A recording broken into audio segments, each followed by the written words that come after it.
Um, and so it's just sort of been, well, I thought this week was just going to be like getting into the swing of things, which I mean, I guess it has been, but It's just been a really fast swing, right? yeah, just at an accelerated rate, like think 0 to 60 and then like add a few.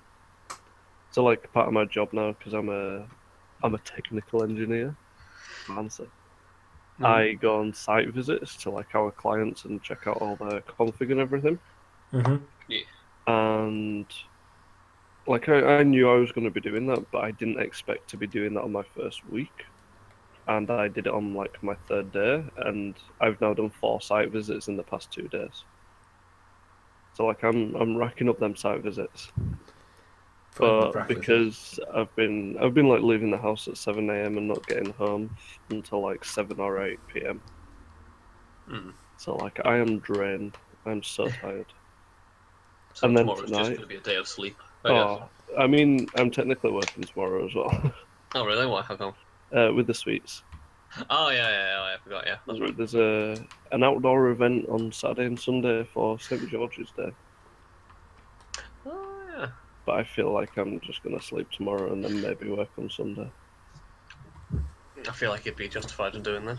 Yeah, but then I also played tennis tonight as well. So I actually got home fairly early tonight at like 6:30, and then went straight out to tennis. Ah, And I literally got home at like 8 nice. after tennis. So I am just tired. I'm all kinds of tired, but it's good. So if we're here allowed Thor to you passing out. Yeah, you probably hear like a thud in my laptop hit the floor, and yeah. Tennis Be is prepared one with of an those. ambulance. Tennis is one of those sports that I never considered a sport until I played it, and I was like, okay, I can see how this is a sport now. I'm very tired. It's just, like I played golf recently, and I was like, how is golf hard? Like it's just hitting a thing, and then like after you hit about like 60 balls, it's just like, oh my god. Right? I just get bored of golf. It just takes Yeah. too long for my liking. I played golf ages ago, and it was just I don't know. I just felt like there's just too much walking in between sport. Mini golf or crazy golf, I'm down. Oh yeah, crazy golf. That's fine. I feel like that should be like an actual, not an Olympic sport because golf isn't Olympics, right? Or is it golf in the Olympics? I think golf's I think golf's in the Olympics. They should make crazy golf or mini golf an Olympic sport. That'd be pretty cool. Like just have legit courses for it. I'd be down for that. like giant ass windmills and like stupid ass obstacles. Make it Olympic themed. Why not? So what's your profession? I'm an Olympian. What do you play? Mini golf. Yeah, I'm down. Sign me up now. I do love tennis. Team GB right here. I do love tennis. I found my hand-eye coordination isn't good enough for tennis. Oh, when I first came back from Australia, because I hadn't played at all while I was over there, I could never tell when the ball was going over the net. So like, Lewis would hit like the softest serve at me, and I just let it go because I didn't know it had gone over the net. I felt so stupid that first time we went. A quad double loop in minute, yes. It's like a roller coaster sort of thing, but we've got to hit a ball around us. Do it. This guy knows what's up. Tennis is good. It's a lot of sprinting, but I like it. I use that as my cardio. Because it's a lot of like fast movement and short burst strength. Yeah. What about you, Luke? How's your week been? My week has been long. Mostly just recovering from last weekend. So you've had like a 5-day long hangover? No, I haven't had a hangover. It's like, I guess it's still a hangover. Like, I always thought hangovers were just like when your head hurts, you know? Not when like your body hurts or whatever. But like, Jesus Christ. I don't think I've never had a hangover that bad. I think it's just from all the dancing. Yeah. I think. You think it's what? It's from all the dancing. I went from like zero dancing to dancing nearly every night. Like not just like normal dancing. It's like, oh, we're having a laugh. Just like actual sweat. Like Jesus, you're doing Zumba in like pubs and bars. Good. Luke's just break dancing in the club. Do you just jump up on the tables and just start like getting some maracas out? Like, do you use maracas? I did stand on some chairs, admittedly, and then I got told to get off the chairs, and I did because I didn't want to cause a fuss. Yeah, because they thought you were setting up a Zumba class and they thought you were going to make money off it. But Yeah, I think after that, like my body was just like, you can't do this to me. You can't go from being like the laziest mofo ever to being like, I am Lord of the Dance. So you just shut down basically. Kind I was just like, nah, it's we like ain't doing that. you abused this relationship, Luke. To prepare by streaming some Just Dance. You actually Oh, want to yes. now? Because, like, I've been told this weekend I'm a good dancer, and I was like, I'll be ooh, down for some Just Dance stream. ooh, I used yes. to always play Just Dance. I love Just Dance. I used to play on the arcade machines in the town. Oh, really? Yeah, Like DDS, oh? yeah. Wow. Did you I've got, wreck I've shop? got, I've got too many. My limbs are too flaily and long for that. I don't know. Andy's secret DDR origin story. Yeah. Oh, Every oh, every never mind. machine in Newcastle is just gonna have like his name on it. Yep. It's All the just high scores. all the high scores, just bots. I was gonna say I know someone who has like secret history and like being a video game pro, but then I remembered it's from a TV show, so it doesn't really count. I was so happy. I was like, oh, I know someone. Oh, Oh no, that's not real life. but it's still a good TV show. Wow. Wait, which TV show was it? Scorpion. I don't know what that is. It's about a team of geniuses solving crimes. And as it turns out, one of them was a video game pro. Yeah, one of them. Spoilers. There's like an episode where they go to like a convention, and someone calls this dude by like his online tag or like his gamer tag. Oh, and then his whole secret life Oh comes shit! out. Secrets revealed. Yeah, and people and like his team are like, why did he call you that? And then they like YouTube it, and there's just a video of him when he was younger, just wrecking shop at this one game. Nice. How was your week, Andy? Well, I don't know. We've still got all the new people starting at work, so I'm still like doing like 12 people's jobs at the same time. Nice. But What you want? I fixed a door today, which was not part of my job description. Did you feel manly afterwards? You're like, yeah. I fixed mean, the door. if wedging a screwdriver into a door then hitting it with a hammer makes you feel manly, then yeah, sure. Yeah, I can't think of anything more manly. Like, got my Could have ate a tools, steak. Could have ate a fixed steak the thing, afterwards. had a beer while doing it.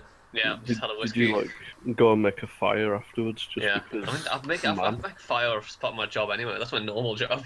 Oh, true. It's like, I am man. Man make fire. Yeah. Hey, fire. I haven't had to make a fire in a while because it's not cold now. It's kind of annoying. I'll be all rusty when I've got to do it again. Always found it amazing how like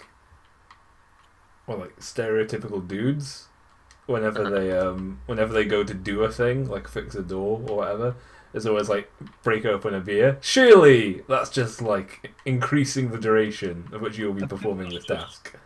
Alcoholism at that point. Yeah, I feel that's yeah. They don't needed think to get through tightening a doorknob. Yeah, so, oh Christ, not this again. Better break open the beers. Jeez. Sharon, get the start. Yeah, no, it was because I called on the radio for like a maintenance person to come fix a door, and he was like, "Oh, I'll be like 2 hours." And I was like, "Well, I mean, that's not going to work at all because it's like they've got to keep you waiting." So I was like, "I'm going to do this myself because I'm super smart." And then it turns out I bashed a screwdriver and hit it with a hammer and stuff. And then he came with a screwdriver and a hammer, and he was like, "Oh, you did the same thing I was going to do." And I'm like, yes, I'm smart. I'm a practical man. I did it. Did you roll up your sleeves and go, "Oh, it's all in a day's work"? I actually did roll up my sleeves before I did it. I didn't want to get my white shirt all dirty. he just went from sort of super manly. Slightly less manly. I don't want to get my white shirt dirty. I'm literally in a white collar job. I have the whitest collar. Fucking clean shit. Oops. I should have just stopped talking after I sort of fixed the door, shouldn't I? It did get worse. It's fine. I've never claimed to be the manliest of mans. Fear always helps, don't question it. Like, you're not wrong, I guess. I feel like beer would really not have helped me. for a beer. Nah. I don't like beer, so I don't really mind. I'm okay without beer. But you bought me a beer. Yeah, that's what I did. Yeah, but I didn't have to drink it though. That's true. don't mind buying other people beer. I just don't want to drink any beer. I'm with you on that fair one. enough. But Anyway, shall we move on to news and stuff? the news. Right. Is Was that the transition noise? it? Yeah. It's like from Wayne. Is it Wayne's World? Like. I was just thinking of 60s Batman. Yeah, that's what I thought, like an old cartoon. I'll start with my news this time. So, what shall I start? I'm going to start with my little snippet of news because I don't know. This week has been atrocious for news. It was terrible for news until about 12:30 yesterday night, and I found a couple of good links. So so my first bit of news is about Nintendo and their mini consoles. So they discontinued the mini NES a couple of weeks ago for some reason, even though it was going very well. They just decided they weren't gonna. That was a thing? Yeah, they had a mini NES, and it came out. I think it was end of last year. It's for Christmas 2016. They were just like whatever. Yeah, essentially it was getting sold out every time they brought new ones out, and so they just decided, let's just continue it. What? So why? Yeah, this is what everyone asked because it was it's still selling in Japan, but every time a shipment went over to America, it got sold out immediately. I mean, I'm sure there's like a legitimate reason for it, but oh yeah, I'm sure there was. Face of it, it just seems like they just give up on money. But now, it might have been because of this, so they're now following it up with a mini SNES. So that's Super Nintendo. But why did they cancel the other one? I don't know, but so it's possibly because it's got a better software lineup and it's got more games on it. So like, we'll make this better thing. I mean, I guess. And then people will have to buy it because they'll be like, oh, well, I got the mini NES. I gotta buy this. It just seems like they built up all this hype for it and then just cancelled it like Scalebound. RIP. It's called that A few of the games that they've got lined up to come out for the SNES is Super Mario, the first Super Mario Kart, Earthbound, which I don't think ever came out. Earthbound! What about Scalebound? Not Scalebound. Let it go, sir! No! Star Fox and the Super Mario RPG games. This is why I drink. And also Chrono Trigger and some other games I've never heard of. Oh shit, Chrono Trigger. So, what does it say when it's going to come out? It's supposedly... Time, Jazz. Supposedly they never intended the NES to be a permanent product. It was just for like Christmas 2016. Where? Which is, I don't know why. But are they going to release games for it? Where? Hold on. But, yeah, so the NES came out with games on it. Okay. So it was like the mini NES, but it came with like a package of games, I believe. And it looks like that's what they're going to do again with the SNES. So whether they're going to do this and make it a big thing as last time, so like whether it's going to be discontinued after like 3 months. So if you want to pick it up quick, I guess. Because they're literally taking their demand and throwing it in the bin. Look, you don't want old new thing. You want new thing. New old thing. You want the Super Nintendo thing, 64. Yeah. So, Nia, are you interested in the mini SNES? I know you've got the mini NES. So, did they get you on that hype train? Yeah. So yeah, exactly. Nia and Nintendo just do what they want. I mean, I guess, but Nintendo don't give a damn They about do what you're doing. not give a single damn. Yeah, they're making enough money off the Switch. They're good for a while. They just like, what is this? These are normal practices. Nope, don't care about that. Not interested. We do what we want. So yeah, that doesn't tell you when it's coming out. I assume probably soon. But yeah, that's pretty sweet, I guess. Don't know how much it's going to cost. More news to follow, I suppose. Okay, I have one extra little snippet, which is going to be of no interest to anyone apart from me. Have either of you guys ever heard of the Dawn of War franchise? The what one? The what? The Dawn of War franchise. Yes. Okay, so it's a surprisingly old game series. It's been going for, I just checked, and it's been going for 13 years. And it's like a big it's a computer RTS sort of stuff, and they're relaunching it again with like the third. I don't know why it's the third one because there's been like I think fucking 7 or 8 games now. It's the official It's the one. official third one. Yeah, It's like, and it's an open beta, I believe, comes out today, and it's gonna be it's the regular RTS, but it's gonna have like MOBA elements in, which I guess is just how things are now changing. But I don't know. I just thought it was interesting that this game came out. Didn't realize that the series had been going for this long. Because I remember getting the first Dawn of War on my super old blocky computer back in like 2004. mm-hmm. So it was fucking forever ago. Did it come on floppy disk? It didn't quite come on floppy disk. Came on you needed two CDs to run it. Oh yeah, those are those. And when you got the CD key on the back of your at the back of the manual. Mhm. It was one of those ones. On a bit of tape. Back in the day. Oh yeah, back in the day. Back in there. So yeah, that is some interest to me, and it would have been of interest to Ravi if she was here, but she ain't. So. Dang it, Remy. What's it called? Dawn of War. It's a Warhammer game. That's why. It would be of interest to Ravi. Wait! Oh, I know what Dawn of War is. I've got it on my laptop. there it is. Oh, I like Dawn of War. I know, right? It's just There's Dawn of War 2, right, as well? there was also a Dawn of what was it? It was Dawn of War, then Dawn of War 2, and I think it was Dark Crusade. I have Dawn of War 2, Chaos Rising, Retribution. Oh, that's the other Dawn of War 2. That's the other one. What? There's two? Because there was Dawn of War 2, then Dawn of War, Dark Crusade, and I think it was Soulstorm, and then after that they changed the game style. Oh. So rather than being like a big ass RTS, it was a bit just more of like a squad based tactics thing, and it did not go down well. Oh, I prefer. I really like Dawn of War 1. Is it the original one? Yeah.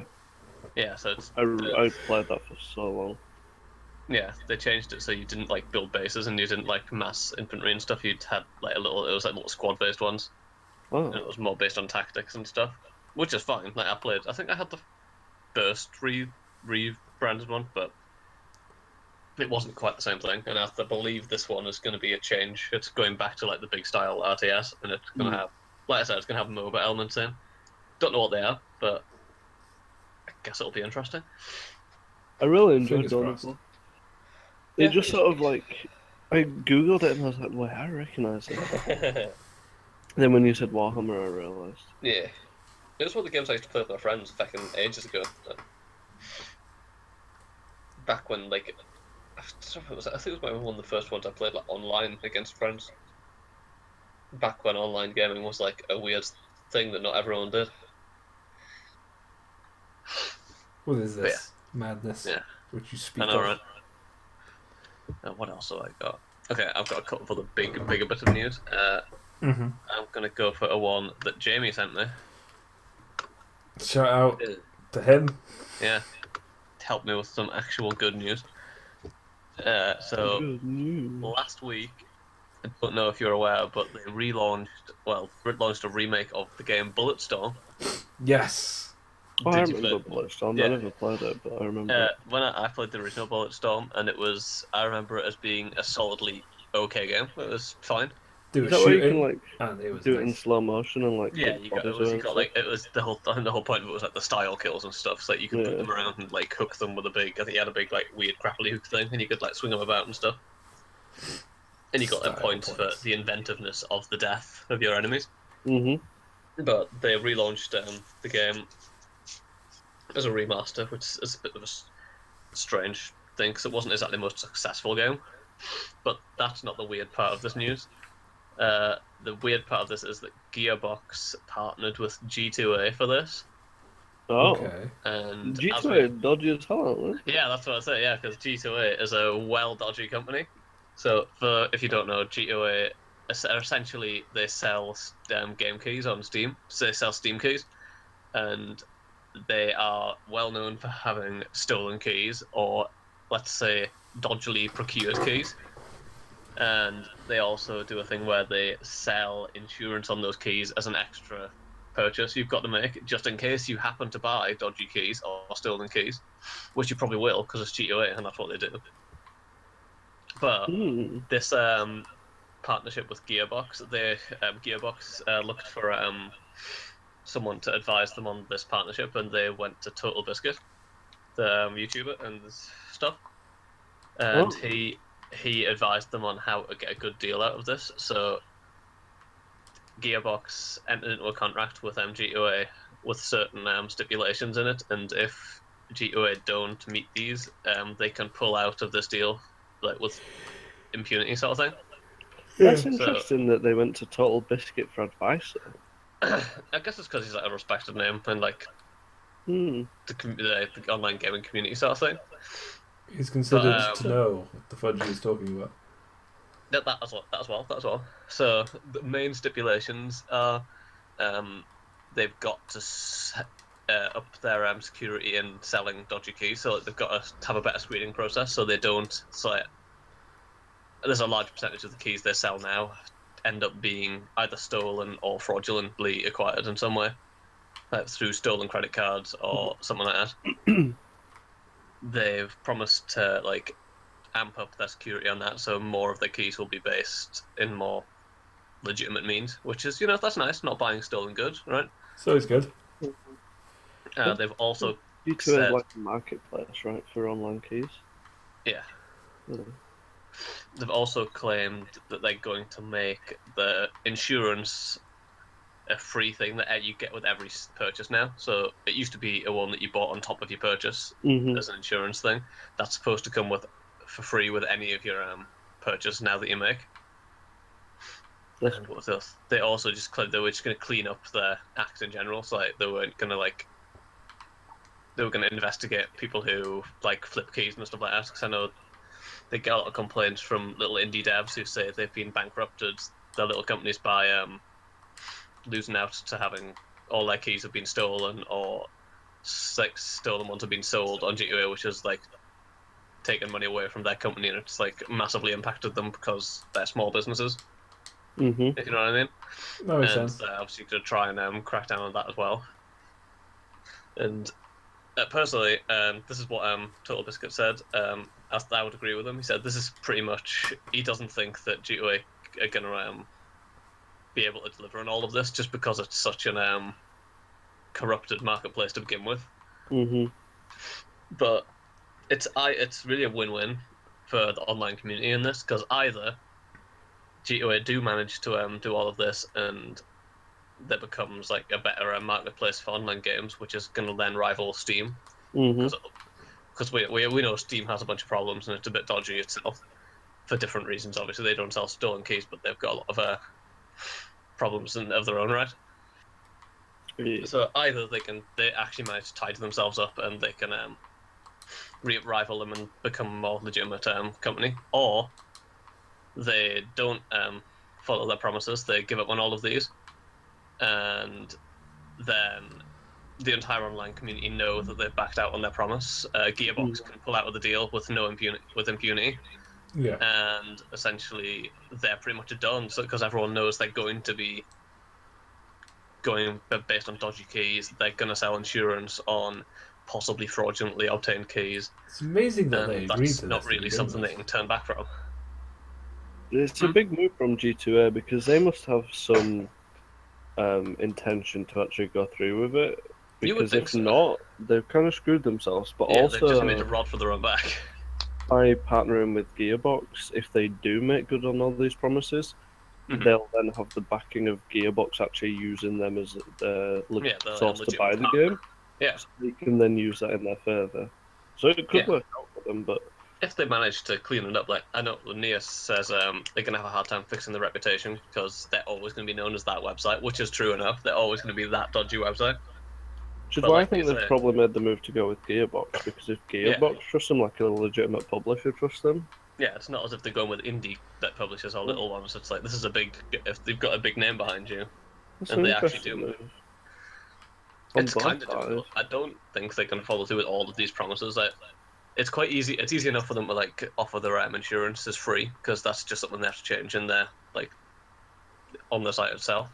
It's more of the people who sell fraudulent keys on the website. Yeah, you see, that's sort of somewhat out of their control as well. Yeah, they can do a bunch of like obviously they can screen them better, or they can do an investigation. Like you say, that's a big impetus on their part. I think they gave themselves a tentative date of having like 3 to 6 months to improve it. But I guess at least they're giving themselves time. Yeah, it's not like within the next week or whatever. But it's like I don't know whether even if they don't meet their targets, even if they improve by a certain amount, I don't know whether they'll give them some leeway. So if they, I think they wanted to reduce it by 2/3, I think. Yeah. But if they like reduce it by like say what 35-40%, I don't know whether the Gearbox will be like, well, look, you've obviously made some sort of improvement, so we're going to stick with it. I mean, I think it's going to be hard because it's kind of like eBay saying we're going to remove all fake items that people are selling. Like, you can't just do that because they're not really in too much control of it. I guess they can. I don't know how they're going to do it because without actually testing the keys, they'll obviously have ways of verifying that they're legitimate. But I think it's going to be hard for them because for sure. The person could just give them a legitimate key, just prove like, yeah, I have this legitimate key, and then just sell. And sell a bunch of illegitimate keys. Yeah, so like, are they going to screen every single sale, or are they going to just screen it? Are they going to try and do like eBay where you get like verified sellers, or like, I don't understand how it's going to work. I mean, without any knowledge of how they could possibly do it in a technical thing, I would obviously try and they must have a screening process. Like you'd have to be like you say, they'd probably try to have like a verify. You've got to make so many sales with legitimate keys before you can be a verified seller. Then you get a certain, I don't know whether you get a badge or like a title or whatever to show that you're a verified seller. They're also going to need to rely on the community a lot to, if they get a dodgy key, to actually say. Because I dare say there's some people who, like, they'll buy a game like that's fairly cheap and they'll get a dodgy key in because it's not that much money. I bet some people, or I imagine some people, just give it up as a bad job and just move like, on. Oh, that was like, I know because you get, oh, that was like £3 down the toilet. Whatever. Yeah. Like, is it worth going through? I don't know what it's like if you get a fake key. I don't know what the process is to then get you back your money, but they're gonna have to rely on people. Yeah, like they're gonna have to rely on the fact that people are gonna actually tell them this person sold me a fake thing and this, but and then they can build up, I guess, reviews. But I don't know. Yeah, even if they do like a little ticketing process, I guess. So I've never actually used G2A. I've used G2 Play. I've used G2 Play, but I've never used G2A. I've used G2 Play loads, but not G2A. But is the Bulletstorm game good? Bulletstorm, like I said, it's an okay game. I enjoyed it. And they haven't changed anything in this. It's just like graphics. It's just remastered. So. Yeah, it wasn't really the game that was the talking point. It was more the fact that they partnered with G2A for it. But I feel like the whole game was like overshadowed by the partnership because, like I say, it's an alright game. It's decent. It's just nothing special. But yeah, G2A used to make a lot of its money through being partnered with like various YouTubers and stuff. So like, they would have certain YouTubers who would like shout them out and say, "Oh, you can get your games here." But because as their reputations got worse and worse, I've noticed less and less YouTubers have them as a sponsor. Wanting to touch them. A lot of streamers partnered with them as well. Yeah, so I don't know whether this is like they've realised that they're starting to get a poisonous reputation, like Nia says. I mean, they should have realised by now, surely. Yeah, you would have thought so, wouldn't you? Oh yeah, that's right, Nia. Yeah, there's a new there's a part in the remaster that you can play as Duke Nukem, and it's got a different voice pack and different dialogue. That's cool. Is that DLC that you have to buy? I believe it's part of the DLC pack. Yes. Wait, so you actually do have to buy the DLC for it? I think so. I think you can get the regular version, then you can get the super version. I think it's like. I thought it was like a pre-order bonus, wasn't it? I think it's DLC. Because I know there was two, but I think there's a version that's like £43, and then there's another one that's like 47, and I think the 47 quid's got the Duke Nukem stuff in. It might have been pre-order, but I think it's still on the store now. So. 47 Either way, for a remaster. it's too much. Yeah, for sure. It was way Jeez. too much. It ain't no Skyrim. No, like I'd even with Skyrim, I don't think I'd want to bear that. I don't have the audience for that one because I always got annoyed at that joke. Oh, Holy. Skyrim. But yeah, it's just. What was the joke? Kamal's annoyed at Skyrim because everyone Skyrim comes out and everything. Oh, Yeah, let it die. No, it's best game. I do love Best game. It's like it's not even like you're not even waiting for it to be a few years. It hasn't been that long since Skyrim came out. Skyrim came out the original Skyrim came out ages ago. Yeah, but it's not like I could like when I come to remasters now. But like if I can't still like go out and buy this, Yeah, I don't have an Xbox 360 anymore. I can't just go out and buy Skyrim. Get it on PC. Oh, that's true. I probably could have got it on my laptop for way cheaper than I got it for Xbox. Actually, well, someone bought it for me on Xbox, so technically I got it for free. So. Oh wait, did they release a Skyrim remaster for Xbox One? Oh yeah, hell yeah, I've got it. Oh. It's not even remastered. Well, They say it's remastered, but the graphics are still bit. It's mainly the what's the fucking skybox. the landscapes? Yeah, landscapes, and then the ambient effects that are changed. The rest of it's pretty much the same. I don't even care. Skyrim, I still love it. I love Skyrim. But yeah, Kamal would absolutely flip his nut over it. You're right, Nia. You're correct. It is. Nia is right. It is HD water textures. It's skies and they're like trees and stuff. That's really the only thing in the Skyrim that's worth. They've had on PC for ages as well. Yeah, for sure. It's got mods on Xbox now though. I got the Randy Savage Dragons mod. That was fucking absolute riot.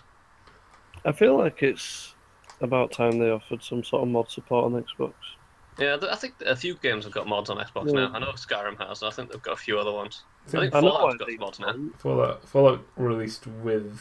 No, I don't think it released with the promise that mods were coming. Yeah, it said it was going to have mods, but now it don't. I know why they don't do it, but at the same time, it would be nice. Yeah. Just a few, just to change it a little bit. Like, it doesn't have to be crazy like the Steam Workshop. Yeah, only Bethesda games. Bethesda games have mod support. Yeah. So even that's like a step forward at least. Yeah, it's something, right? It's baby steps.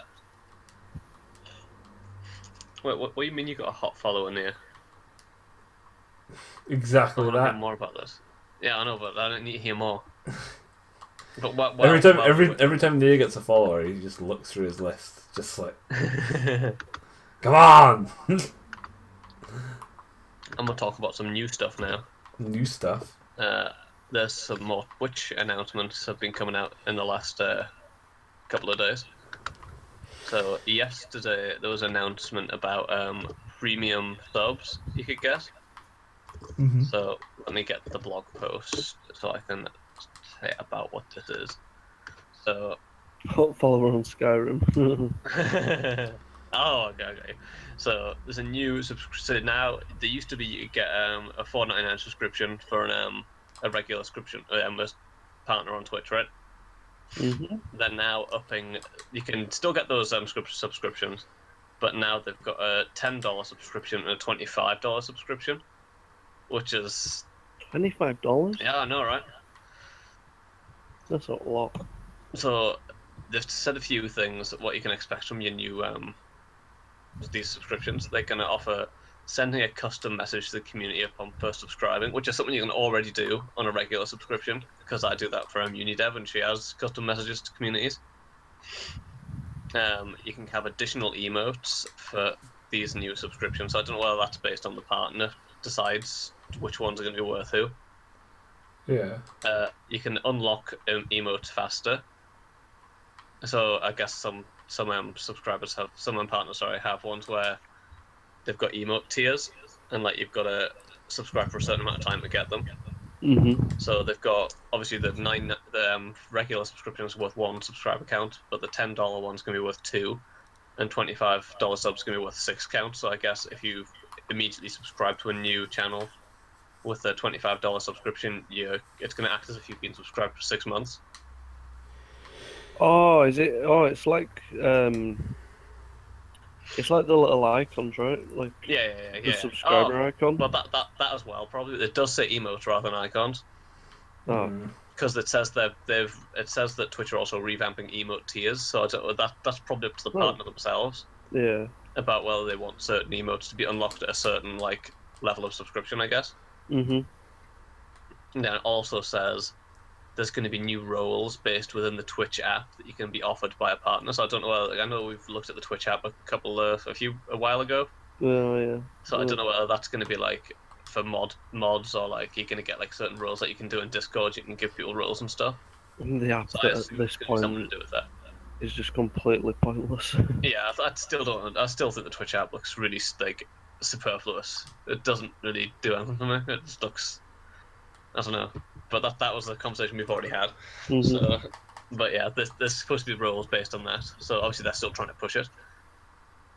So what Twitch have said about this is they're trying to provide partner streamers with a better way to earn like money. So like, obviously, if you're only getting like a $5 subscription for when someone subscribes, they probably have to give a certain amount of that to Twitch, and then they lose stuff on ads and stuff. So I guess this is a more stable way for them to earn, I suppose. And it's also gonna include stuff that you can gift a channel subscription to other users. So like, if you're already a subscriber and you want to give like a friend a subscription to another channel, you can do That's that now, which is I like that. That's nice. A few little facts about this stuff is that it's apparently the beta is going to launch very soon. That's what they've actually said. They don't give a date. It's going to launch very soon. Not great with dates, these guys. Yeah, so it's coming out on us. It's going to roll out as a beta, so partner channels are going to get this to start with, and it's going to roll out weekly. So it's going to be like every week they're going to have new channels. They're going to get these new subscriptions. Mhm. They're still going to have the regular subscription, obviously. They're still going to do auto renews, and the Twitch Prime subscriptions are still going to be the regular subscription every 30 days.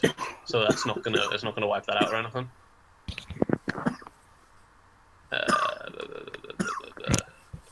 You don't need additional emotes, which I don't know. I feel like if you were going to make the most of it, you would want more emotes, but you don't have to have them, I guess. Makes sense. And they're still partnered with like Streamlabs and all the overlays and stuff to make support easier. So it's not going to be like when they changed the names and everything got deleted for a bit. Because so, obviously they've learned their mistakes from that. Just in case anyone wants to do it straight away without thinking of the consequences, not mentioning any names. And they're also updating the APIs to give more details about your subscription status. So it'll tell you like what your type is, how long it's going to last, and when you've got to renew, sort of thing. And that's all the news they've announced so far. And literally 10 minutes before we started this, Chris just put something in his Discord that I'm going to talk about, which is called the Twitch Affiliate Program, which is for streamers who are not partnered yet. Ooh. So I'm going to read what this says because I haven't had a chance to have a proper look at it yet, because this is actually this is news that I saw like 10 minutes before we went live. This news is live on air. This is hot news, is what this is. So it reads: streaming can be difficult, especially when you're doing it full time or trying to. When the camera is off, you won't see the same person working a second job or troubleshooting equipment. And we have so much respect for those hardworking streamers and the dreams they pursue, and we're committed to being the leading platform in the world for content creators to make a living from their passion. And to date, this commitment is extended only to streamers accepted in this Twitch partner program. But for every streamer that achieves partnership, there are thousands more striving towards that goal, many of them sharing amazing content with strong, passionate communities, but without access to on-platform tools that would help their viewers to support them. And to these emerging streamers, we see your consistent work, and we think you deserve a leg up. Okay, so for this, it says they're introducing the Twitch affiliate program. So it's going to allow affiliates to cheer with bits, it was only a partner thing to begin with, I believe. Mm-hmm. And it says they're going to do they're going to invest in both affiliates and partners to support creators at all stages of development, which is good because it says they're not just going for partners; they're going to try and support everyone.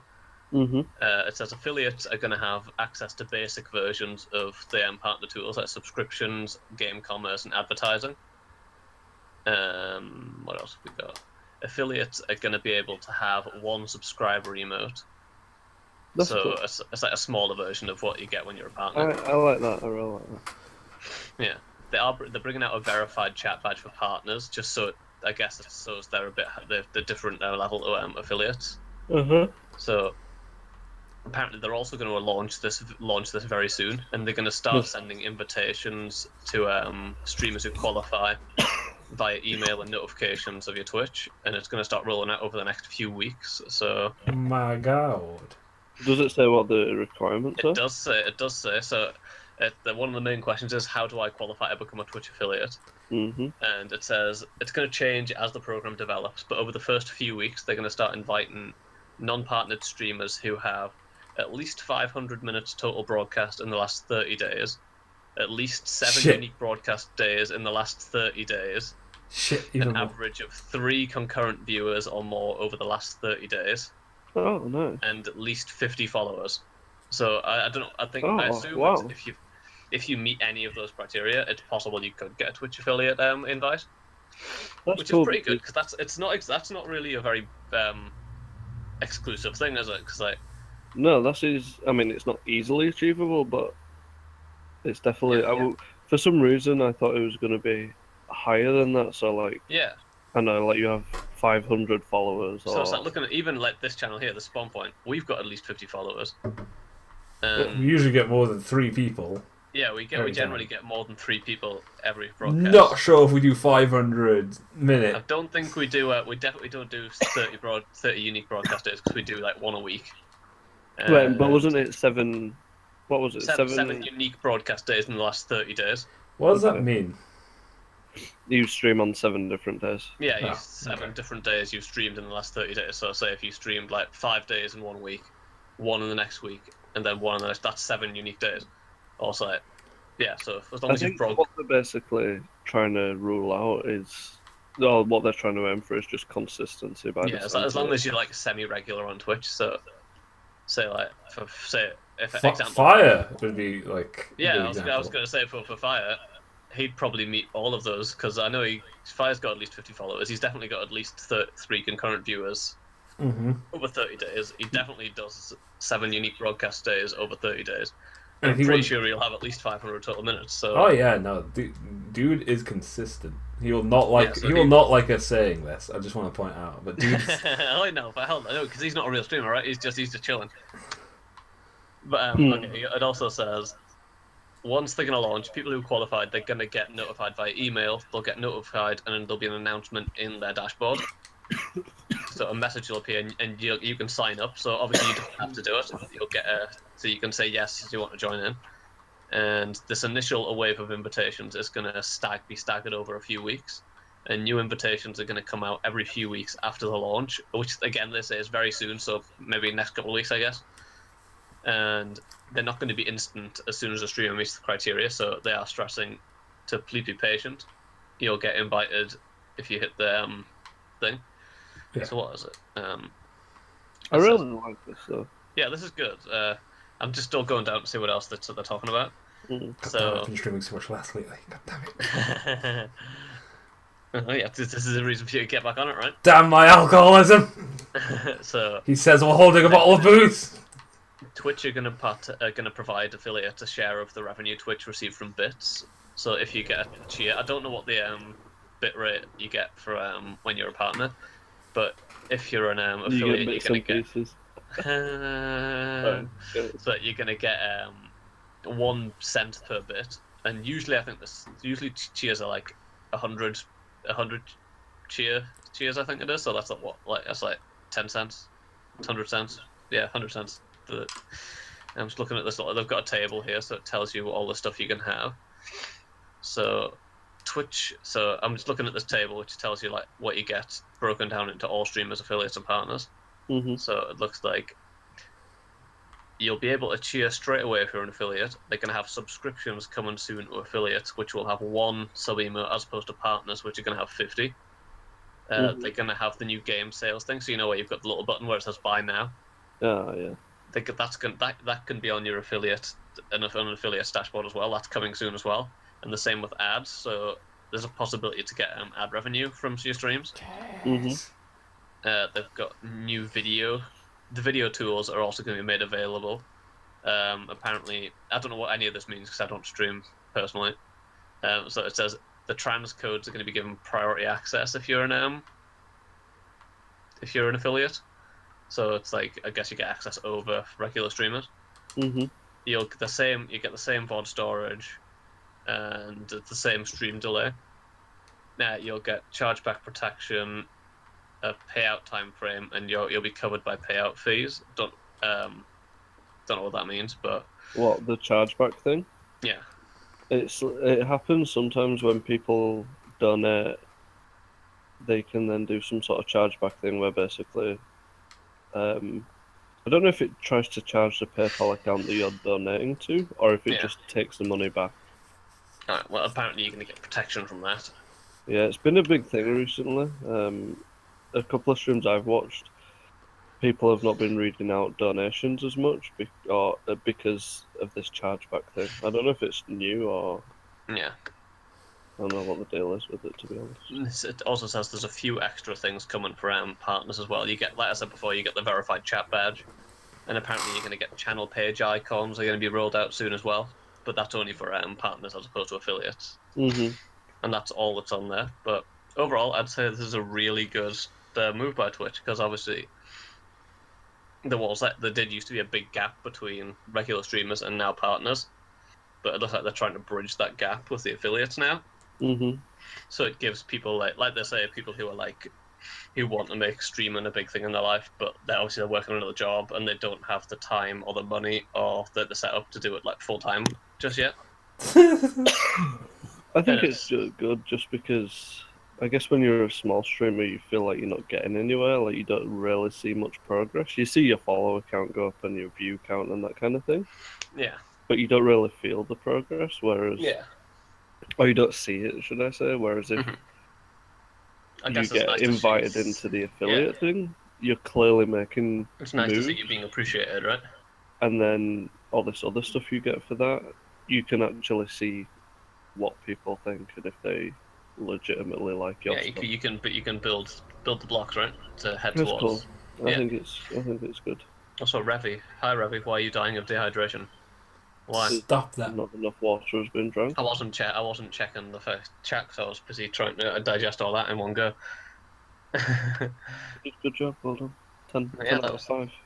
10 out of 5, yes. Jesus. Nice.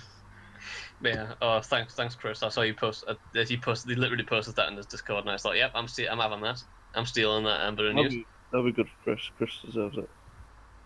Oh, right, fire. That's a way for you to make it sound.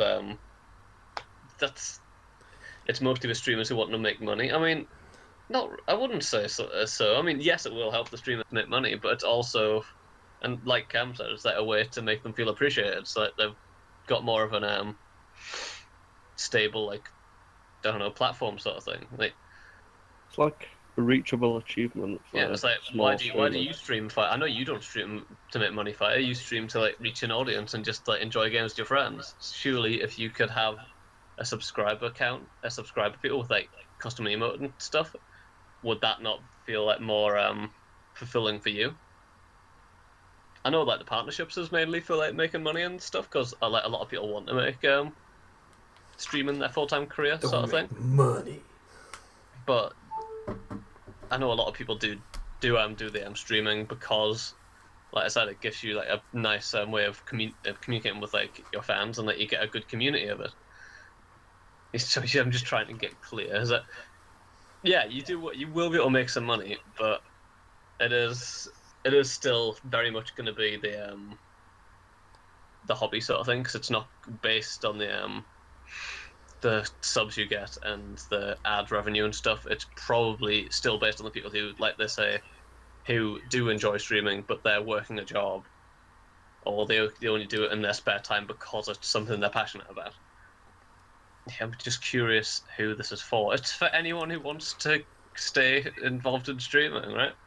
I feel like it's just Twitch showing appreciation for people right? still use their service, even though they're not necessarily making any money out of it. They might be getting something out of it, but I it's think not they money. just want to show like we see you down there, sort of thing. Yeah, it's like with the criteria they had. Obviously, it's people who stream a fair or a consistent amount. So they either stream big long streams, say like once a week, or they stream little snippets of like maybe an hour stream a few times a week. So because if you meet those those things, and you obviously if you get a consistent enough viewer base, like because it says either 3 viewers per stream or 50 followers. Obviously, you've got to have some sort of an follower base. I like it. I don't think there's any bad way of looking at it. Yeah, to be honest. there's not really a way you can break that down and think that's not good. And if they invite you and you don't want to be a part of it, you just say no. Yeah, because it says you're just going to get a notification. Do you want to opt into the affiliate program? If you feel like it's going to pressure you into doing too much streams or focusing more on it, whatever else you want you've got going on, you could just say no. I think it's all positive. I'm down for it. Sure. So as actual streamers who stream your own channels, guys, I assume you're feeling positive. Yeah.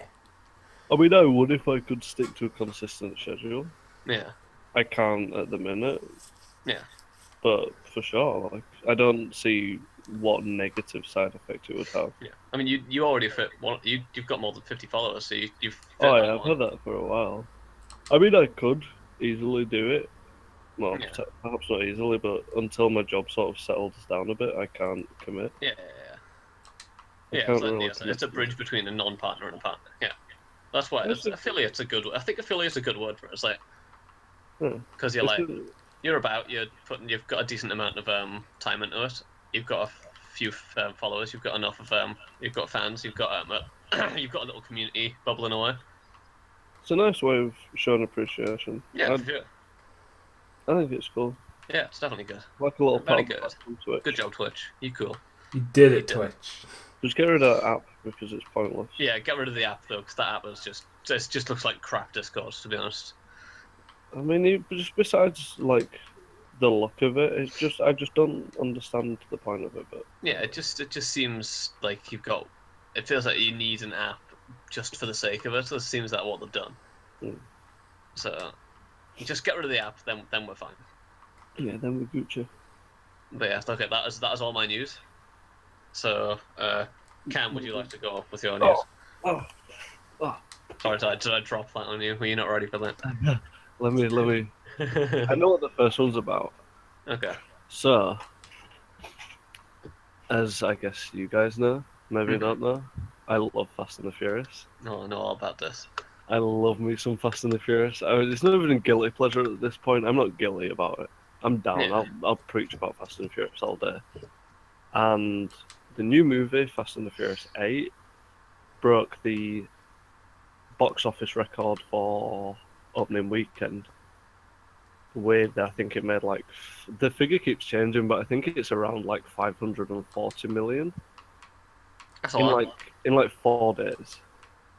That's definitely a lot. Which, like, when you say it quick, it's just a figure. But, like, when you really think about it, say, like, a ticket is, I don't know, just say, like $20. Yeah. So it's $20 for a ticket. $20, yeah. 540 million divided by $20 is a lot of tickets. Yeah, for sure. And for a franchise that people keep saying, oh, stop making it, like, we've had enough. Clearly we haven't. Yeah. No matter what anyone says, you cannot argue with those figures, and it's clearly still selling. And sure, there's a lot of them at this point. I'm a big fan, and I'll admit there is a stupid amount. But am I going to go watch Fast and the Furious 9 if it's out? Absolutely. Yeah, it's like people say it's a naff franchise. It's like really dumb. Like they go ham and they make everything look really stupid. But that's the whole point. Like it's like and you're allowed a movie that's just silly and it's just fast cars and like explosions and dumb dialogue and stuff, right? That's fine. And they know at this family. point. Oh yeah, all that family shit. As a family. They know at this point that it is just ridiculous. Yeah, like, they know that it's fully a ridiculous movie, so they can get away with all sorts. Yeah, you just embrace the stupidity, right? Oh, they fully do, and I love it because you go in there to watch a stupid movie, if you're going to watch anything else, you might as well not go at all. Yeah. But if you just want to go watch a dumb action movie, it's amazing. And you're gonna have a good time. And Fast and the Furious 8, I loved it. Yeah. I took my grandma. My grandma came with us. She hasn't been to the cinema for... The last time she went was she took me to see the first Lord of the Rings. Oh, so that was fucking ages ago. So that was like... When did the first Lord of the Rings? I'm gonna Google that. Like, When did the... 2001. Yeah, I was going to say 2003, 2004. So, like, she's When not did been that to the cinema to see any movies No, it's the day since after. then. 2001, you're right. Thank you. And she loved it. She was like, it's so stupid and ridiculous, but it's really good. And I was like, yep, welcome to Fast and the Furious. And like- now you're gonna get the full box set for a birthday. Yeah, mainly for me and just to go around and watch it with it. In fact, I could actually, like, buy it all Yeah. and then actually go around and, like, sit down with her every weekend and watch one of the movies. Yeah, but didn't you feel like the first film was a much different beast from like what the 8th one is now? Oh, I mean, certainly the first two Yeah. and potentially 3 and The 4. third one was Tokyo Drift, right? Yeah, and Tokyo Drift keeps still... Oh no, it fits in the timeline now, but for a while it was just getting pushed back and back where it fit in the timeline. Yeah. But certainly the first two, they were like street racing, but then at the same time they did still have a heist element. Because in the first one, the way that Dom and his team make money is by pulling like mini heists on like trucks and stuff. Yeah. So like the heist and that sort of element has always been there, it just wasn't... It just became the overarching element. Yeah, it just wasn't like the main thing, but now they said that they wanted to move to a heist type movie, and they did. Although the last one, I wouldn't particularly say it's a heist. It's just an action movie. It's just dumb action at this point. Yeah. Well, when like- Jason Statham is in your movie, you know it's going to be a dumb action movie, right? Oh, he's really good in it as well. Especially him and The Rock in that movie the dialogue they have is amazing. Well, maybe not amazing, but It's very brotastic. oh, it's so good. I love it. They're actually thinking. I didn't put this in the link dump because I just read about it, but they're thinking about doing a spin-off for Oh yes. The Rock and Jason Statham's character, just for those two in their own movie, which would be kind of cool. But at the same time, I think the thing, as much as we like mock the whole family aspect of Fast and the Furious, that is what you go to see. You go to see all of them together. You don't go to see you don't go to see 3 of them in a movie. You go to see all of them in a movie. You want to see the whole bunch, right? Yeah. Yeah. The timeline is everywhere. Although I mean, it's not necessarily the only one that's wrong is Tokyo Drift. Yeah, you always hear Tokyo Drift as being the odd one out, right? That comes after. I don't know. It comes after like number 4 or 5. Wait, hold on. No, it comes after number 6. Oh, So it fits in between 6 and 7. Yeah, so Tokyo Drift fits in between 6 and 7, and that now it's all in line. But it's cool how they integrated Tokyo Drift into the timeline. Yeah. Because at the end of Tokyo Drift, you see like a car plow into the side of Han. You see it hit the side of his car and then it explodes and dies. Yeah. And like it just looks like a innocent collision. Like it doesn't look like it was planned, but then they managed to work it so it was actually planned, and it was Jason Statham who crashed into the side of him. Mm-hmm. And like I thought they did that really cool. Yeah, I just love it's probably really hard because that Tokyo Drift came off fucking ages ago. Trying to like retcon that in there, it's like Yeah, that was like the 3rd movie, and they finally fixed it finally at the managed to, end like, of put the it in there. 6th. Yeah, everyone did love Han. Han was cool. And so was his girlfriend in it, Giselle. She was cool as well. And then ripperoni, pepperoni on both of those. But when I watched Fast and the Furious 8, I never really thought about it. I don't know what I was watching. I was watching something where they were talking about how you need to find something that just makes you feel like a child again, and you just get like childlike joy from something. Because when you're a kid, like you truly enjoy something that much that you forget everything else, and you can just focus on that one thing in that moment. Yeah. And like I realized while I was watching it that I legit just forget everything else while I'm watching those movies. Yeah. Like there's like this one scene, like a car chase scene, and like I was just so happy that like I could feel little tears of joy appearing. And like I don't know, I just love those movies. They're so stupid. Yeah, it's like you said, it doesn't matter whether they have to be all fancy or like have like a massive like overarching message. Just like as long as they enjoy them and like it gives you that like electric feeling, it doesn't really matter, does it? Yeah, like never go into a Fast and Furious movie expecting Something serious. an in-depth storyline or like emotional scenes. Although the end of number 7 was emotional.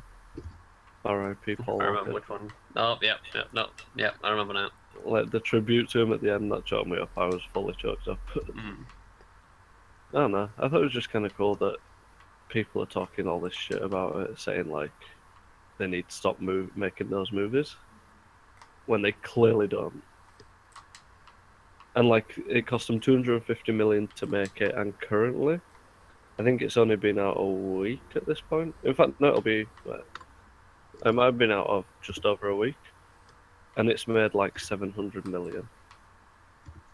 Like it's probably going to pass 1 billion once it's finished, and like it's just crazy. No, that was my first piece of news because it's my guilty pleasure, or just my pleasure. Oh no, not a guilty pleasure, unrepentant pleasure, perhaps. Yeah, I don't care.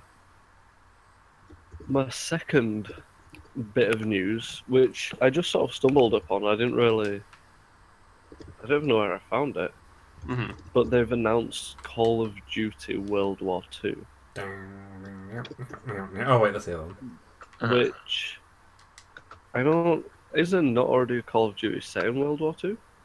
The everything. Well, there's one set in like the Japanese theater, right? There was Call of Duty 5, which was World at War. Mm-hmm. That's the one in the Japanese thing, right? It wasn't just Japanese. It was like sometimes you play as the Russians and then like as the British. I don't remember. Well, was that World War 2? Yeah. Mm-hmm. So what would this be? It's just it's literally them bending under the freaking pressure of being like everyone always going like we want a World at War game, and then Battlefield gave it to them and it became a massive success. So they're just trying to capitalize on that. Oh, is that what Battlefield 1 is? Yeah, Battlefield 1 set in the First World War. Yeah, Battlefield 1 set in World War 1. I got so confused when I've got Origin, Origin Prime, Origin Access, whatever that's called. Yeah. And it was like download a trailer to Battlefield 1, like it's an exclusive thing for you. And I didn't know what Battlefield 1 was, and I was like, why would I want to download the first Battlefield demo? And I was so confused at what I was looking at. And then I figured it out. But like Call of Duty World War 2, is it just like a remaster of World at War? Or? No, it's just a Call of Duty game set in the World War 2 era. Like it's just. I mean, all they've done is like announce that it's coming out. That's literally it. Yeah, but like it says a lot though, because like they were like absolutely adamant about being in the future with like Black Ops 2 and then freaking Advanced Warfare and then Ghosts and then Infinite Warfare. But like it seems after Battlefield 1 now, and after hearing every single complaint being about Call of Duty nowadays is that like they don't go anywhere other than the future. I think it's just they've snapped. They're just like, fuck it then, we'll give you what you want. Well, it's like Call of Duty always gets, like you said, they always get criticised for pandering to what the audience wants, but it always sells them games, right? Oh yeah, it does. It does. Clearly, they're like, we don't care. We're just gonna release these games. It's like everyone's gonna buy them. They should have realised when, because with Infinite Warfare you get like remastered COD 4, right? Mm-hmm. Yeah, that was one of the selling points. Like, they should have realised Yeah, like when people were purely buying Infinite Warfare just because they wanted COD 4, Hmm. which I guess is still Modern Warfare, but it is still best COD game. Well, But- like Oh, yeah. the Modern Warfare games, I think, when COD were at its peak, in my Yeah, opinion. oh, for sure. Oh yeah, it was definitely the best one. Modern Warfare and Modern Warfare 2 are my faves. I don't know if Yeah. it's because I was at the age to enjoy them, because I know people nowadays, like, that are that similar age when COD 4 came out for me, and they're really enjoying the modern stuff. Hmm. But at the same time, I feel like they've just gone too far. Like, it almost feels like they're just gonna turn it into a Titanfall prequel at this point. Yeah, no, I didn't say that. So I think it's good they're going back, but I don't know. It just seems an odd move. Their timeline's just as messed up as Fast and Furious. The beauty of COD, you do not need timelines. Yeah, it's just go back to World War Two. Everything always ends up back at World War Two. Yeah, because it's all about the numbers. Which game was it where they were just Oh, random numbers? that was Black Ops, right? Was it Black I Ops? really enjoyed that campaign where they were like loads of numbers and you've been talking to the Russian dude and then he wasn't actually there all along. What do the numbers mean, Mason? Was that Yeah. Black Ops 2? Yeah, Or that's 1 Black or Ops. one of the Black Ops? That was the Black first Ops Black Ops. Black Ops 2 went more with it though. Like they kept going with that whole idea of the numbers. Like, what do they mean though? Which was the... Oh, no. And then it's probably gonna be a frickin' really big the frickin' Russian guy comes back, and it's just like, what? I was going to say, which is the COD where the final mission you're on like an aircraft carrier? That's Black Ops. Because I loved that last mission. I felt like James Bond in that last mission. I think that was Black Ops. I can't remember. The last one I probably played was Modern Warfare 2, I think. You cannot beat Modern Warfare. Wait, Modern Warfare 2 had nukes in it, right? Modern Warfare 2 is when you got 25. You got a 25 player kill streak, and you launch Yeah. a nuke, and it ends the match. Like you Nothing won. used to beat camping on. Oh damn! What was the? There was a big map where there was like a little hut that you could just stand in and just get kills with the Barrett all day long. I have no idea. I used to do it all the time. But I used to love doing that. And like you start getting to like 15, 16 kills and you start fully sweating it and stop talking to everyone who's in your Xbox party. I mean, they kind of had co-op campaign stuff in the special ops missions that they had for like Modern Warfare 2 and 3. Did we used to play special ops missions? Like, I think we did. I think we played a little bit. Like I don't think we played many, but like no. it was just like I think it was back when we were both on 360s. Hmm. I've got nothing. I didn't really play much Call of Duty multiplayer because I'm bad at first-person shooters. See, I didn't like World at War, but I was good at it, which sort of bothered me. COD 4 is when I was best, when I was all about MLG. But I was good at World at War, but I just didn't like the game. I think I played it, but I don't remember. Nice. They're gonna release more info on the 26th of April. I think Interesting. Cool little countdown. So I guess we'll find out more then. Well, it's Do 26th of I- April. That's like next Thursday, right? Yeah, Wednesday. No, okay. That's between the two games I'm buying next week coming out. Do I want to add it to my calendar or RSVP now for reveal? No, thank you. Not that interested. Shall I move on to my last bizarre bit of news? Go for it. I want to hear about this. Why not? I've been waiting for So, it. I guess people are running out of ideas or something. But they're making a movie about Michael Jackson's pet chimpanzee. Are they? Yeah.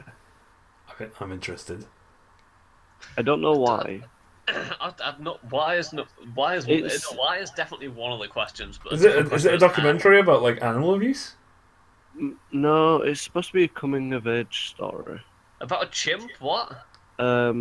Yeah, so I guess I'm just sort of reading through it again, and what they're going for is this chimpanzee, like the chimpanzee's take on growing up with Michael Jackson and trying to make sense of everything that's around it in a less than normal setting. Mm-hmm. And it says like the film is not about Michael Jackson because that's not a story for me to tell or a story I'd be comfortable telling. It's about a chimpanzee's fascinating journey through the complex jungle of human life. So And what's it's also also about Michael Jackson though? well, it's Michael Jackson's chimpanzee, I Bubbles. guess. I guess because it saw a lot of life. I don't really. Did it though? I feel like it would be a much more sheltered chimp than any other chimps. Yeah, like I don't I was understand. way more sold on this, and I thought it was about animal abuse and like chimp. No. Like, I mean, people. I would probably watch. I'd probably rather watch that. It's 'Cause it- literally Yeah. a coming of age story about this chimpanzee. But what I'm kind of interested in more than that is that it's going to be a stop motion film. So Wait, like stop motion animation, like Wallace and Gromit? yeah, like Wallace and Gromit. The beauty. So is it going to be a real chimp or is it going to be like a claymation No, chimp? no, they're gonna. Well, it says they're going. It says You see, my I think friends. animation is the only way to approach Yeah, a I was going to story say like because this. you could not get a. I can much even get people to do like stop motion sort of stuff, could you? I loved Anomalisa. Anomalisa? What is Anomalisa? The It's a beauty movie. of this being stop motion is that nobody would be able to tell if it's actually Michael Jackson or not. Well, I mean, it wouldn't be Matt Jackson because he dead. Just- Just Come let on, me man. ruin that joke for you right there.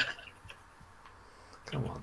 Come on. So like I don't know what this movie is particularly about. I feel like someone's just got too much free time on his hands and he had too much time to think about what he wants to do with the movie. Is it? Yeah, and like I just feel like they've run out of ideas because Yeah. and, like the names that are announced to direct is I'm gonna butcher that name. Taika Waititi.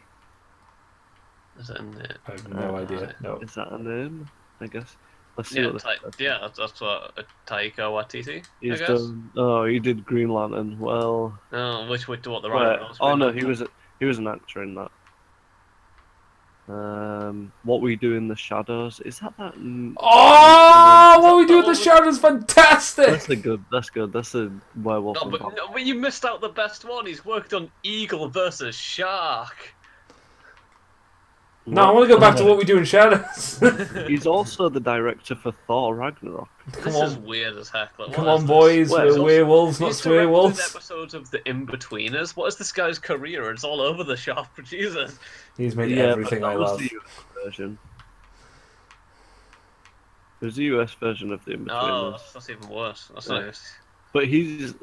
I like how we were like saying we didn't know who he was, and he's directing the new Thor movie. So I guess he's got some good credibility. One of the directors has directed a very Harold and Kumar 3D Christmas. Oh my Oh. god. Is that Mark Gustafsson? Gustafsson. It is Gustafsson. Gustafsson. Yeah. So I guess they've got some big names behind it, but I just Still don't. Depending- just seems depending like a on really what- weird ass movie. Depending on what tone they're going for, like I can see this being good. I feel like they're gonna go for a comedy from them saying like he's trying to make sense of the human world, but then at the same time, there was also something here. I really loved Anomalisa, I don't know what that is, because it was beautiful and authentic in its meditation on loneliness. I'm really excited to be Right. working with Dan Harmon and Starburns as we share similar sensibilities and want to tell human Wait, stories. wait. Dan Harmon's in on this? Who the Yeah, hell's Dan Harmon? He made Community. yeah, Dan I Harmon's haven't seen involved in Community, it. so. Wait, So it seems like Starbins. they're legit going for, or they're going for like a legitimate. Like an emotional tale sort of thing. I guess, but it's specific about bubbles. It's an emotional, heart-wrenching tale, but about that one particular monkey. Yeah, which I feel like they could have just gone for like a monkey in a zoo trying to figure out why it's behind bars. Yeah. Well, that's depressing. But I I mean- think that what Luke said was better. Like the fact if it was about like a darker movie would have been more interesting, if not, maybe not as successful. Maybe not so much dark, but just like a chimpanzee trying to come to terms of like what the fuck its life is about, while living with an incredibly mentally ill. Yeah, I guess it's more thought provoking rather than anything else. I don't know. It like, just seems Bubbles seem weird as heck though. Bubbles' story is a strange one. It just stood out to me like, what is this? Like, how? I just can't believe Dan Harmon's in on it. I was like, what, I don't even remember. Has Dan Harmon made anything other than freaking Community? Let me have a look. Rick and Morty. What? Oh, there we go. Looks sold. He's the co-creator of Rick and Morty. What? That's amazing. He is in. I didn't The know Great Dan Minds Harmon. with Dan Harmon. I didn't even freaking know Dan Harmon was on Rick and Morty.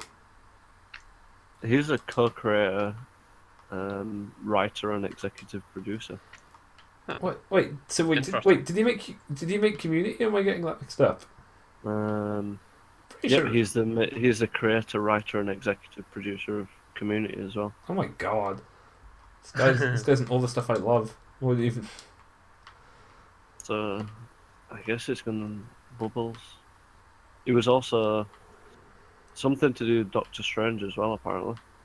Yeah. He was an uncredited writer on Kung Fu Panda. Oh yes. I think I'm we're back on in. the- I'm back in. They've not announced any details when it'll be released or anything like that. They've just said they want to make it, so they're making it. It's a very blue sky idea at this point. Yeah. I don't know, I guess. I hate that term, blue sky ideas. This is dumb term. Well, what's a blue sky idea? No, it's like that's what we always do. Blue sky ideas when we've got to do like meetings and stuff. It's like stuff you just throw out there and expect it to become a huge. Blue skies research is scientific research in domains where real-world applications are not immediately apparent. Yeah. Oh, okay. That just sounds like theory, not theory. No, It's yeah, just theoretical. It's just free. Yeah, it's like free ball and just ideas and stuff, without actually having a. Because theoretical physics is where it'll work in theory, but you're not sure if it'll work in real life, right? That is theoretical physics. Yes. That just sounds like you have a what- concept as yet to be proven in. Yeah, that just sounds like what blue skies research is. Yeah. I think it just changes to blue sky thinking and stuff. It's just about regular. It's like we have an idea, but we don't know how to apply it, so therefore it's blue sky thinking. It just sounds stupid. I don't know why. I just never like it. That is my news. Alright. I will leave you with Bubbles. Alright, look. What you got? Dun dun dun dun dun dun. A little trailer came out a few days ago. Don't know if you've heard of it. It's called The Last Jedi. Oh, yeah. But that means there's only one left, right? For now, Andy, who knows? As Luke says at the end of the trailer, the Jedi need to go or some shit. But they already did that. That was the whole point of episode 3, right? No, that was Revenge of the Sith. That was them attempting to wipe out the Jedi. Andy, They did a pretty good job. I've seen that movie. Wait, when is Force Awakens? When set? fuck though? Force Awakens is set after. It's Force Awakens was the latest in the It is, right. timeline. Wait. Yeah. Last Jedi is the one that comes after Force Awakens. Yes, Yes. Rogue One is set in between episodes 4 and in between episodes 3 and 4.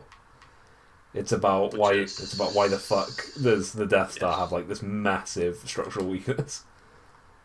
Because otherwise, plot. That's why. Because Yeah. if you can't destroy it, then the movie just ends. There's no big trilogy. Yeah, That's but why. I appreciate what they did with it. At least they made a good story out of it. About the whole a man being forced to make a doomsday device, and then entrusting it on his daughter to just make sure this look, I left a big hole in it. Shoot down the hole, and we'll be good. Okay. But The Last Jedi, it had a trailer. Mm-hmm. It was good. It hit you gotta be careful with these things now though, because they since The Force Awakens, they've done a thing where like they'll have scenes in the trailer that won't be in the movie, just so that like you can watch the trailer without like having everything spoiled for you. Yeah, it's not going to be one of those movies where like all the best bits are in the trailer, so there's really no point watching it. That's interesting that they do that, though. Like, I can see why they do it. I wouldn't have expected them to do something like that, but I can totally see why they would do it. they keep it thematic, I'll say at least. Like they make sure that the things that you see in the trailer won't be that much different to what you see in the actual film.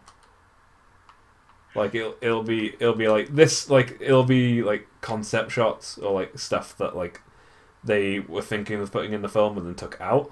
So like it fits the tone of the movie and it fits like generally what's going on, but you don't have like certain scenes spoiled for you. Like Yeah, you don't. that makes sense. You don't see characters and like one part that I massively appreciate is that I watch a lot of trailers, and like you can kind of bridge trailers together, and then like you can get an idea of what the plot is, that sort of thing. Yeah, but the way they do it with this is that you don't get that because like certain characters will just be missing from scenes, and then like they'll be in those scenes later than in the movie, so you don't get that any of that shit's work for you. Yeah. I was like, I appreciate that. Because I know that whenever a trailer's for like a big movie comes out, you always get like loads of videos where it's like people spend like half an hour breaking down like a 30-second teaser and tell you exactly what's going to happen in the movie. Yeah. Which is it's impressive, don't get me wrong, but I'd like to watch the movie. Yeah. But frickin' the focus on Luke, finally we're giving Mark Hamill some lines. They got to pay him now. Yeah. Yeah, right. And like this, every bit of Rey, like I thought was fantastic. The whole like her trying to lift with the Force, basically, and you see all the little pebbles rising, and it's just like that just reminded me of the end of Batman vs Superman. And then you see like the frickin' when she's like training with the lightsaber, and you see her on the mountain, like going at it. But like the most interesting thing that people took away from this trailer was Luke's line in regards that like the Jedi need to go or whatever he said. Like as a universe thing, that's big. That's big. People, I'm personally on the side of the rise of the Grey Jedi. This could like mean, which like isn't that where they like use both the dark and the light? Yeah, they're basically Force users that like don't stick to either Sith or Jedi. They're just like we are just people who use the Force. I know what they're gonna do. What? They're gonna make the Greybeards, and then we're back to Skyrim. Oh yes. Oh no. Yes. I'm back in. Fucking Skyrim. It turns out Rey was the Dragonborn all along. Yeah. It makes sense. Oh my god, I'm in. It doesn't make sense, but it makes sense. I'm interested in Star Wars again. I just want to see that fucking Parthenax fly down the Death Star and blow it up with a fireball. Yes. I want this to be a movie now. What else could you have? You could have giants, you could have the fucking bandits everywhere. Orcs, yeah, I'm in. Best movie ever, I'm in. So that was The Last Jedi. Then you got another piece of news that came from this Star Wars convention thing was that Battlefront 2, it looks good. The best Battlefront 2 I have a PlayStation 2, it was awesome. It's not that Battlefront 2 though, right? No. It's new Battlefront 2. Why can't we just have a remaster of the old Battlefront 2? That's basically what this game is. This is what they're basically saying. It's like Battlefront came out and then fans went ape. And it feels like DICE is just being like, okay, why instead don't we just do Battlefront 2 again? And then it's just like, guys, remember that Star Wars game everyone really liked? Yeah, we're just gonna do that. We're not getting anything wrong this time. Make that money. Right. So like it's gonna have single player campaign that stretches through all the eras of Star Wars. Wait, what do you mean about all the eras? Like all the movies? The original Tridge is one era. Original Tridge. Go with it. Oh, God. Then you got the shitquels, which were the three after. Oh, excuse. When did all this jargon appear about Star Wars? Well, you're talking to a man who loves Star Wars a lot, okay? That's true. And then you got like the new movies as well, and like just all like those are all different eras in the Star Wars universe, and it's like they're doing a campaign that stretches through like the rise of the clones, and then like the formation of the Galactic Empire, and then the freaking downfall of it all. And you play as a soldier, supposedly. So like it's not you. It's someone's like kind of personal story of them like going through the years of this big thing that happened. Yeah, and that's good because that was kind of like what the campaign for Battlefront 2 was, right? You were like a soldier in the 501st. Yeah, that platoon that shot all the kids. I mean, that's what they did. I know. I know.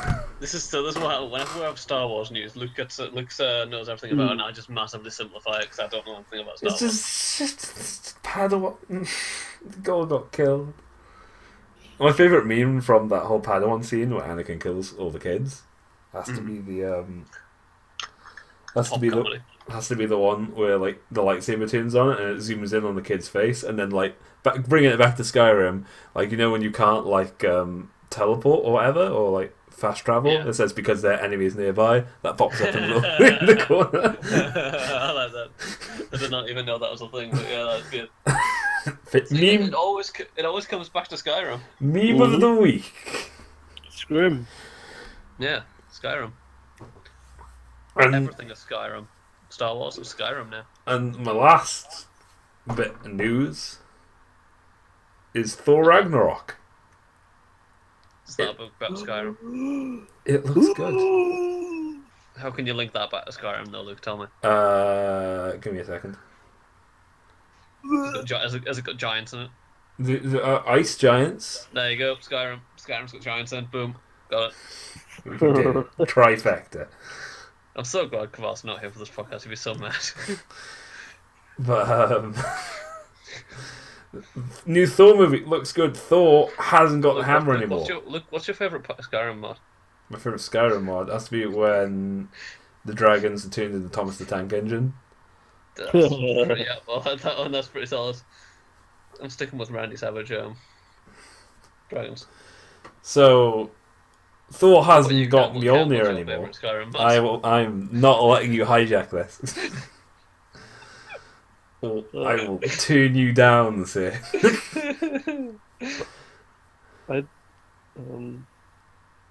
Go on, go. I don't know. Actually. I'm trying to think of what. I haven't played Skyrim for ages, so I don't actually know. Okay, I will time you out. I feel like I might be a lightsaber mod. You can't time me out. I'm the Dragonborn. Okay, let's. What about Thor then? They've made a potential good Thor movie. So, well done. They finally got around to doing that. GG Marvel. Because the first two Thor movies were just no. Like, do you not like? Oh, the first one I can see. What about the second one? Do you not like it? What, the Dark World? I never got through the second. I started watching it on Netflix and I got halfway through and I was like, you know what, this is boring. Tom Hiddleston managed to drag me through that movie with his acting. Like I was like, thank you, Tom, for being there for me. But like the Dark World, I didn't like it. Like I introduced another Infinity Stone, but like, wait, Tom Hiddleston was in. Oh, wait. It's fucking Loki, you I was thinking. Wow. I was thinking. You can tell I'm tired. I was thinking of Tom as in the Tom Wiener. Oh god. Yeah, no, Tom playing Loki. What? I could see Tom as Loki. I could see that. It. He's got that dry look. I was so confused. Sorry, carry on. Evil intent is deep within that man. Yeah. But no, I like the first Thor movie. It's like great, we have Thor, so he's there now for the Avengers. But the second Thor movie was like Infinity Stone, not much else. This one looks pretty cool. Like it's got, I think the lady who you see breaking Thor's hammer is Hel, which is Loki's daughter. Mm-hmm. And you got Loki. You got Loki being a boss, hanging out with Ian Malcolm. I forget his actual name. What? What? Well, The guy who plays Ian Malcolm in Jurassic Park. Who's Ian Malcolm? He's the guy who was like. There's always the image of him with his shirt off, and he's like. Oh. I think Jeff Goldblum. Yeah, that's it. Jeff Goldblum's in this one. Oh fuck yeah! As soon as you say shirtless man, yep, Jeff Goldblum. That's the one. Gotta love a bit of Jeff Goldblum. And the Hulk reveal, that was pretty cool. Like the whole, he's been gone since the second Avengers movie. Nobody knows where the hell he's been. Apparently, he's just been wrecking shit on some alien planet, just chilling on some alien world, smashing stuff. Felt pretty good because me and Lewis thought this was going to happen last time we were on a podcast together, and it's just nice. It's nice to feel right. Like, was it Planet Hulk or something like that? Is that a thing? Yeah, they're combining Ragnarok and Planet Hulk. I know my nerd stuff. Wow. Because like we thought it was going to be Planet Hulk just based on Thor's current look. So what is Planet Hulk? Is it literally just like a planet that Hulk lands on and he just like beats everything up, or is it more, I assume it's more new, more You were about to say nuanced, weren't you? Yeah. I can't really use the word nuanced with the Hulk because he's literally just big angry green man who punches stuff. He's got nuance to him with the whole banner thing and the whole like split personality. I'm always angry, so I'm okay. Wow, how deep are you? No, Banner's anger manifests from his abusive father, and like he's just the Hulk used to be his like the Hulk used to be his like imaginary friend as a kid, and he used to blame all of his anger issues. Imaginary friend, dude. Pardon? An imaginary friend who's a green giant who punches crap. Jeez. No, but it's like the whole idea about Hulk is meant to be Banner's mind splitting. Like Banner should be able to turn it into that green monster whenever he wants to. I wonder if there's any Skyrim mods with the Hulk in it. Does the Hulk have a penis? Does it? Would the Hulk's would it get bigger when he turns into Hulk, or does it just stay the same size? Whether he has one or not, or if he's just like a Ken doll. He probably has a penis. Why are Hulk's pants always purple, even if Bruce Banner's pants aren't purple when he transforms? They're part of the package. I think Bruce just always has purple pants on. Is he just always wearing? He loves purple pants. What can I tell you, Bruce? Look, the man was abused, man. Leave him alone. This is how he copes. He's got his purple pants to keep himself ready. His dad wore purple pants. Abused? Yeah, no. Bruce's dad beat the shit out of him. That's why he's like got all these rage issues. Like he turned into Hulk and killed him. Like when Bruce went to therapy and got his shit together, like he was able to turn into quote the Professor unquote, which was basically the Hulk's body but with Bruce's mind, and like it was basically just like this perfect Hulk. Is it perfect though? Yeah, well, like it's got the intelligence of no shirt Bruce Banner. He can't be that perfect. But if it's got the intelligence, why it lose the just unlimited rage power? Well, like Bruce is able to like Bruce isn't as strong as the Hulk, but it's pretty strong. Like, but his hands are too big for fine motor function, so his intelligence is wasted, really, isn't it? No. He's got them grabber things. He's got little hands in his hands. Yeah. I was just imagining the Hulk doing like a science experiment with a little picky grabby hands. Yeah, with a little picky grabby hand thing, and he's just he's got his hands out like he's using big like knife and fork, and he's just like doing his thing. But like, I want to see that now. I want to see the whole Bruce and Hulk thing finally explored in this like universe. Ow. Because they've done a little bits of it, but like not enough, in my opinion. Like the full backstory sort of thing. Well, just the idea of like the Hulk and Bruce are the same person, so like yeah, that's how he transforms into him. You're just adamant on ending this conversation. Okay, well that's my news done. Wow. I just don't know much about superhero stuff. So I just have to make dumb jokes instead. Heimdall looks cool in the trailer. Although the one thing that confuses me about Heimdall in the trailer is uses the absolutely massive sword that he has all the time. Yeah. He uses that to like chop someone in half, and then looks confused that he just chopped someone in half with his massive sword. Like, what did he expect to do? Give him a nice little fade on the top, or like he fully chops him in half and then just looks confused. And It's like, well, a what, scene in the what do you trailer. expect? It's a scene I don't think should be in the trailer. Mainly because I think you know how Loki can project illusions. I think the Yes. whole purpose of that scene is he thinks he's cutting down an enemy, and then he looks, and then he finds out that it's like a mate, and he's like, "What the I was thinking that you fuck?" think that Loki like illusioned him and made him do a Made him do a horrible act.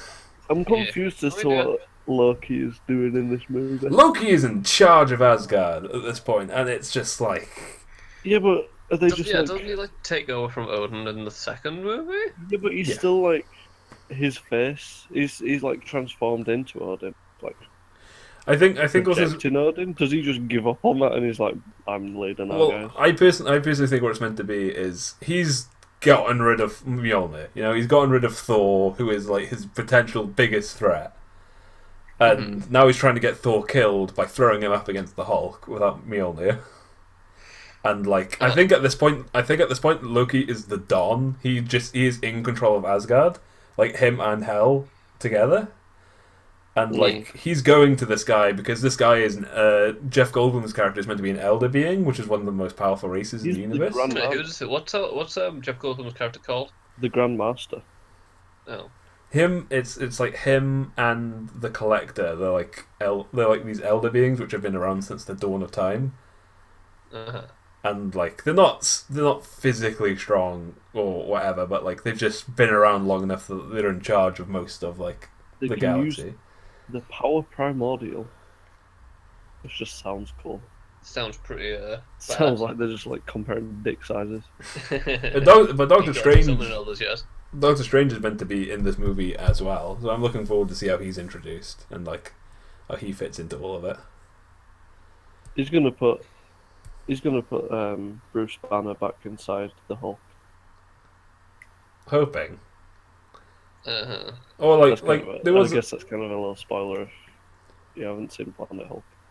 I'm thinking maybe it's gonna be like he's gonna have like a therapy session inside the Hulk's head. Put the Hulk on the couch. Tell me about your feelings.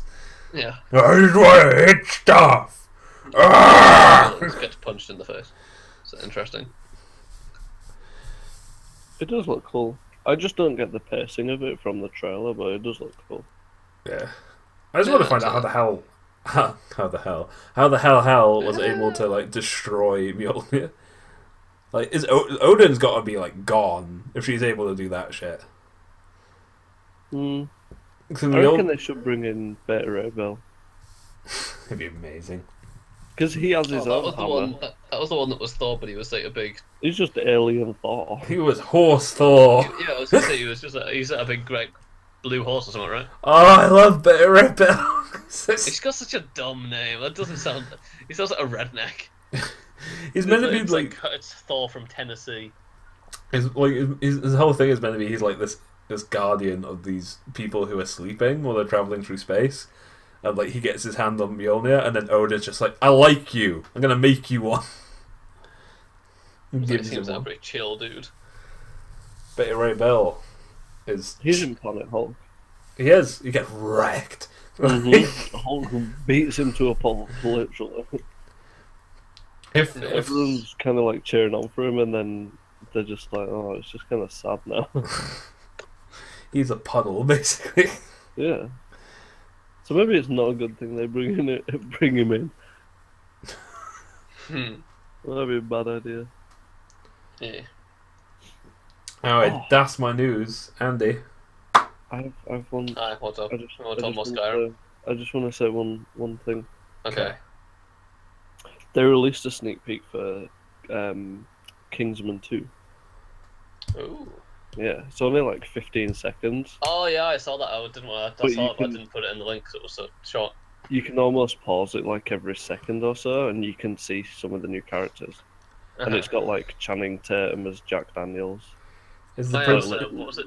Kingsman. It was Golden Circle or something, right? Yeah, Golden Circle, because they team up with the Statesman, which is like the American version of the Kingsman, Yeah. and they've all just got like I guess the Kingsmen have got like Lancelot and whatever. Them kind of they're names. all like they're all round table sort of things. Yeah. So then the What's his fucking Statesman, name? they've got Galahad, Lancelot, Merlin. No, I'm trying to think of the name of the guy. The tales of that fella, but I can't. The guy who wrote them all, but I can't remember what his name is. Who wrote the books? Yeah. The Yeah. comics or whatever they're called. The Tales of Canterbury. What? That's what they were called. What were? They're all the ones like which also, yeah. The one with all Galahad and all that. It was the Canterbury Tales. That I was think you meant the Kingsman, Oh no, the Kingsman. because that is based on a comic book. No, well, I did not know that, but yeah, no, I Yeah. meant the Canterbury Tales where they get all the names from. And Merlin and Galahad and all that jazz. Oh, okay, yeah. But they've got so the names of the Statesman is Champagne is the head of Statesman, Tequila is Channing Tatum's character, I love Pedro Pascal is Jack Daniels. it. Yay! Nice. I like him. There's someone called Ginger. Halle Berry's character is Ginger. Oh, called Ginger. Elton John's in it. Okay. And also, Vinnie Jones is in it as well. Yes. Who's Poppy? Oh, he's the bodyguard of the main bad woman, so I guess there's going to be a Vinnie Jones fight. Nice. But then also, at the end of Kingsman where there's that Swedish princess Well, she gets stoned in the bum, yeah. who was doing the bumhole, she's in Yep. it as the Eggsy's lover, so I guess they're together now. Oh yes, he's like the king of Sweden now. That's amazing, I love it. Nice, I like that. It's so I'm good. just hyped for that movie. Yeah. That's all I wanted to throw out there. Sweet. That's everything. Play us out, Andy. Do your thing. Okay. Okay, so once again, guys, thanks for sticking with us for a podcast that lasted much longer than I thought it was gonna. But if you want to watch this again or watch any of our old podcasts, they're all on the YouTube. We've also got Twitter, Discord, and follow us on there if you like. If you want to see any of the news we talked about here, it's all going to be in the link dump on the YouTube. And if you've got any stuff that you want us to talk about next week, feel free to drop us a link on here, on Twitter, on Discord, or whatever. We'll put it in our link dump for the next podcast, and we'll give you a shout out. And I believe we'll probably be back next Friday. We might even have all three of the original casts back. Who, what, when, where, how. Okay. Yeah, all of those things. All of those confusing words.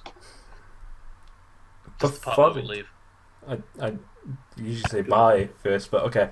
Bye, guys. Catch you in a bit. Bye. There was a little Spanish flea. Da da da dee dee dee dee dee. Da da da da da da da da da da da da da da dee. Da da da da da da da da da da. Ba ba ba ba ba ba ba ba. Ba ba da ba boo ba ba boo ba da bee da ba bee. Ba ba da ba da ba ba da ba ba da ba ba ba ba ba. Ba da da ba ba ba ba ba da ba ba ba ba ba ba ba da da ba da ba da ba ba ba ba da da ba ba ba ba ba ba ba.